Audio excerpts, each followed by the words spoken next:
आज चूंकि एक दिन तकरीबन समझे कि गुजर चुका है, डेलीगेशन कल प्रॉपर तरीके से पहुंच जाएगा।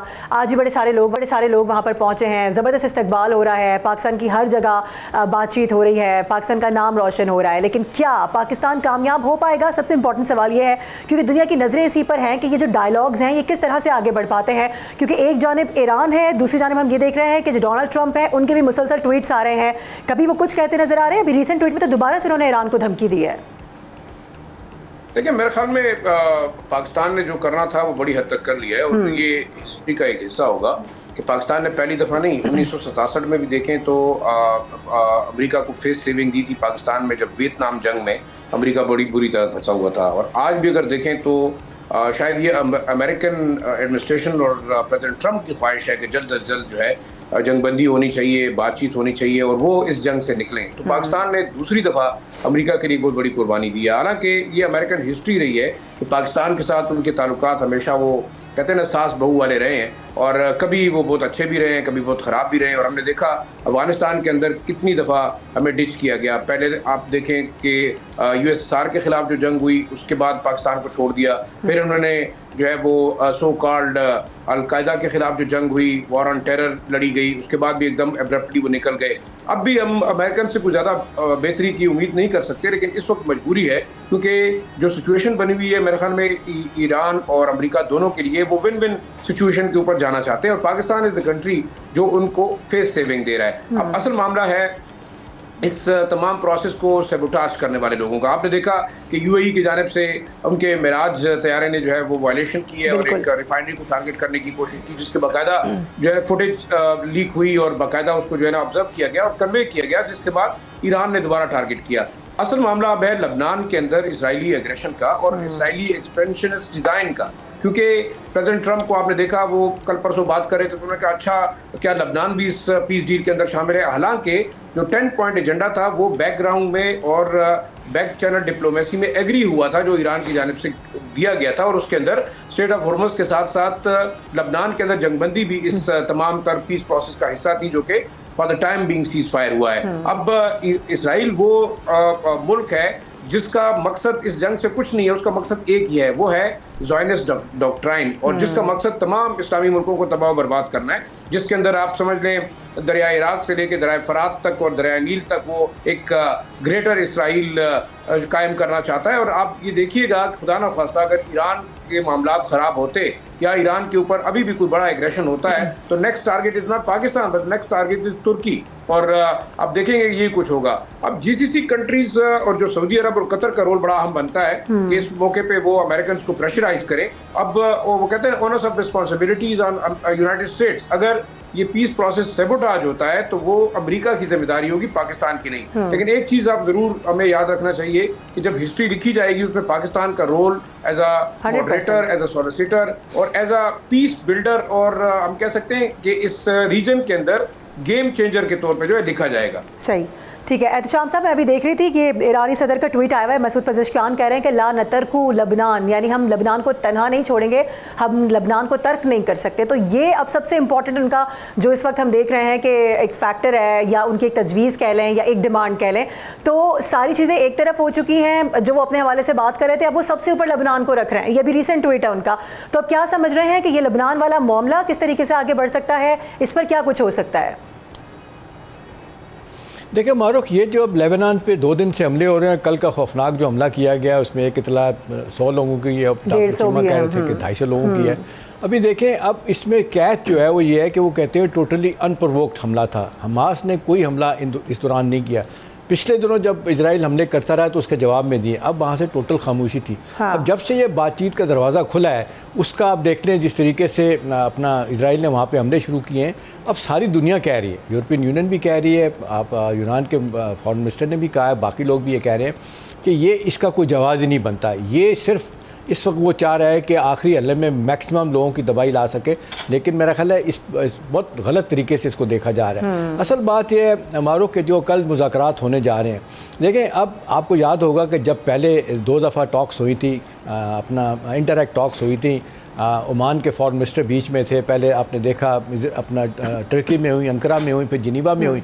फिर होता क्या था कि एक होटल में बैठे हैं, दोनों अलग-अलग कमरों में हैं, जेरी क्रोशनर भी और उनके साथी और साथ अब्बास अरागची भी। तो वो एक पर्चा लेके आते थे, उनको देते थे, वहाँ से लेके उधर जाते थे।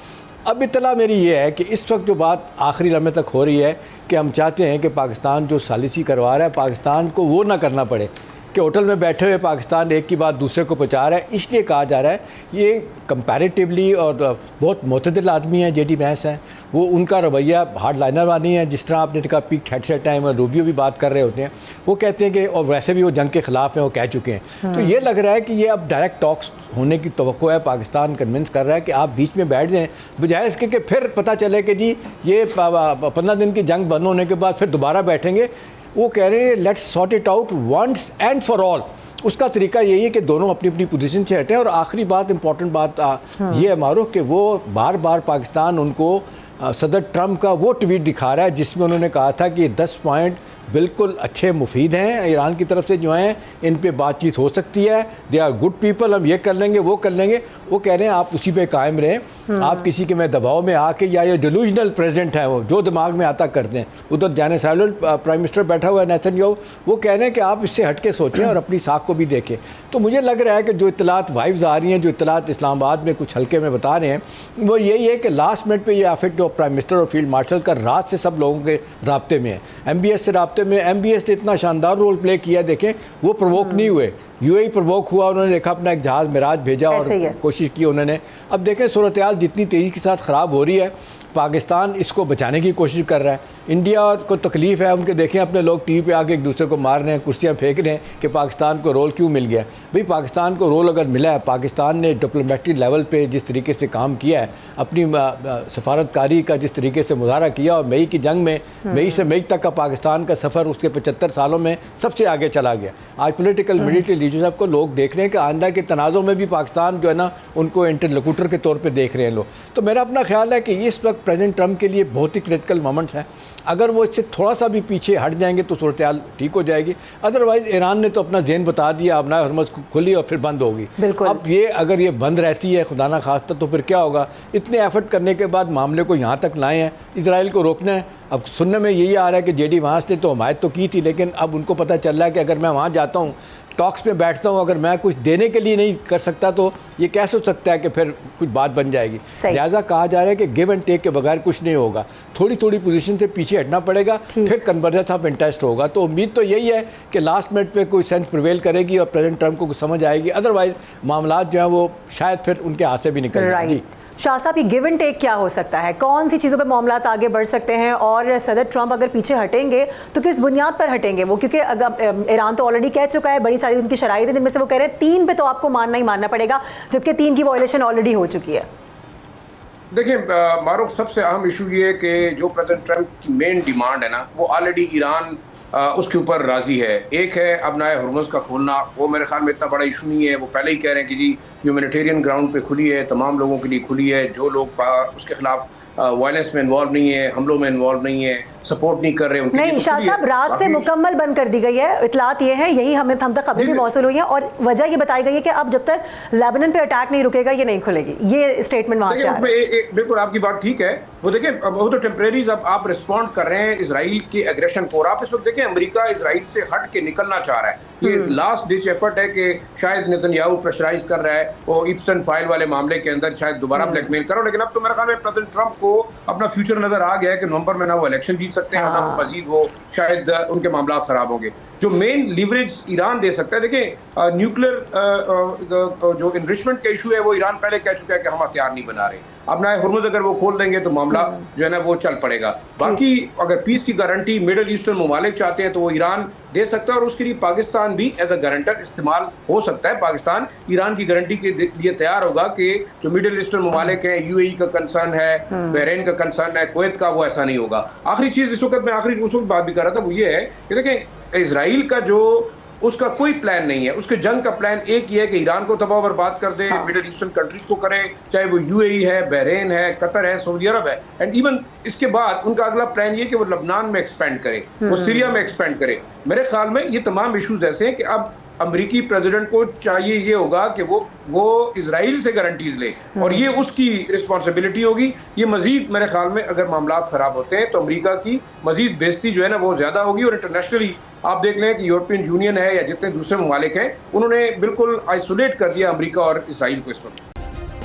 सब्सक्राइब करें और बेल दबाएं ताकि कोई खबर रह न जाए।